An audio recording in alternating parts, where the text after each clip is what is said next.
Date పెట్టి 7 సార్లు price bid ఎందుకు ఓపెన్ అయింది? మీ రింగ్ ఫైనల్ కాలేదు కదా, మీ లెక్క సెటిల్ కాలేదని కదా. ఎక్కడైనా 7 సార్లు ప్రైస్ బిడ్ ఓపెన్ కాకుండా టెండర్ వాయిదా పడుతుందా?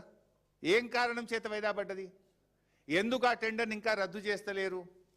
ఇది నేను పోయినసారి చెప్పిన, నేను శ్రీరాంపూర్ టెండర్ 7 సార్లు ప్రైస్ బిడ్ ఎందుకు ఓపెన్ చేస్తారు? డేట్ పెడతారు, సాయంత్రం రేపు అనగానే ఇవాళ సాయంత్రం పోస్ట్పోన్ అవుతుంది.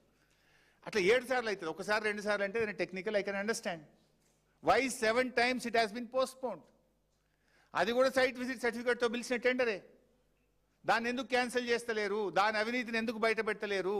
మీ అనుభవం అంతా ఎక్కడ పోతా ఉంది? అట్లా చాలా విషయాలు మేము బయట పెట్టినాం, దేని మీద సమాధానం వస్తలేదు. ఇంకా చాలా ఉన్నాయి. నేను ఓన్లీ 2-3 మాత్రమే చాప్టర్లు ఓపెన్ చేసిన, 10ల సంఖ్యలో ఉన్నాయి సింగరేణిలో. ఇంకా మెడికల్ చాలా చాలా తీసి పెట్టినాము, డాక్యుమెంట్స్ కూడా పెట్టుకున్నాం. సో 1 by 1 ఇస్తాం. Thank you.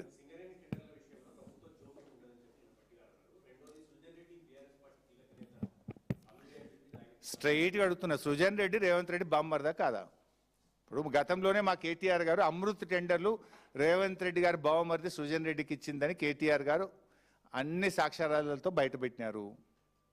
సృజన్ రెడ్డి రేవంత్ రెడ్డికి బావమరిదా కాదా చెప్పమనండి. రేవంత్ రెడ్డిని నేను బావమరిది, మాకు సృజన్ రెడ్డి అనే బావమరిది నాకు లేడు అని రేవంత్ రెడ్డిని చెప్పమనండి. భాయ్సాబ్ నేను ఒక్కటి చెప్తున్నా, రేవంత్ రెడ్డి బావమరిదా కాదా? Let Srujan Reddy say or let Revanth Reddy say నేను బావమరిదిని కాదని ఆయన చెప్పమని, నాకు బావమరిది లేడని రేవంత్ రెడ్డి చెప్పమని. ఆ రోజు గురించి మీకు ఏదన్నా అనుమానాలు ఉంటే ఏ ఎంక్వైరీ అయినా చేసుకోండి. ఇప్పుడు చేస్తలేరా? కాళేశ్వరం మీద ఎంక్వైరీ చేస్తుండ్రు. అసలు మీరు చేయని ఎంక్వైరీ ఉన్నదా ఏమన్నా? ఇప్పటికీ 100 ఎంక్వైరీలు వేసిండ్రు బీఆర్ఎస్ మీద, 100 ఎంక్వైరీలు వేసిండ్రు. చేసుకోండి, అది మీరే గవర్నమెంట్లో ఉన్నారు కదా. మేము రాష్ట్రంలో అధికారంలో లేము, కేంద్రంలో అధికారంలో లేము. కేంద్రంలో కూడా మీ దోస్తే ఉన్నాడు. మీదంతా బడే బై చోటే బై గవర్నమెంటే కదా. భాయ్సాబ్ ఈ విషయం ఇంకా చాలా ముందుకు పోతుంది. పాత రోజుల్లో అయితే ఇట్లాంటి అవినీతి వచ్చినప్పుడు నిజాయితీగా రాజీనామా చేసిన సందర్భాలు ఉన్నాయి.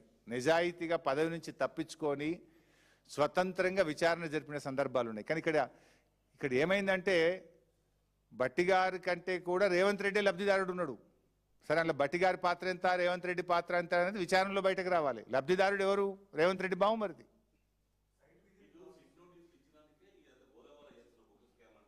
ఇది బయట పెట్టినాకనే సిట్ వచ్చిందే. నోటీస్ ఫస్ట్ వచ్చిందా, స్కామ్ ఫస్ట్ వచ్చిందా?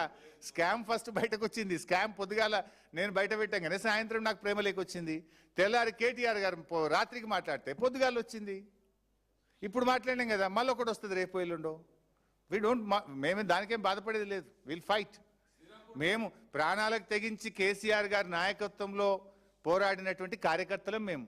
కేసీఆర్ గారు మాకు పోరాటాలు, త్యాగాలు, సేవ చేయడమే నేర్పింది తప్ప మాకేమి నేర్పలే. 100% నేనే చెప్తే కదా, 7 సార్ల ప్రైస్ బిడ్ ఎందుకు ఓపెన్ అవుతలేదు?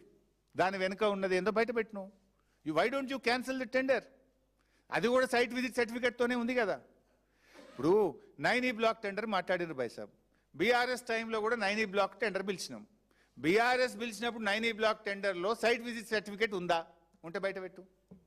బీఆర్ఎస్ టైంలో వచ్చింది అంటున్నావు కదా. మరి బీఆర్ఎస్ హయాంలో 9E బ్లాక్ టెండర్ పిలిచినప్పుడు సైట్ విజిట్ సర్టిఫికేట్తో మేము పిలిచినామా? ఉంటే బయట పెట్టు. లేదు, మీరు పెట్టింది. ఇప్పుడు మా హయాంలో లేదు.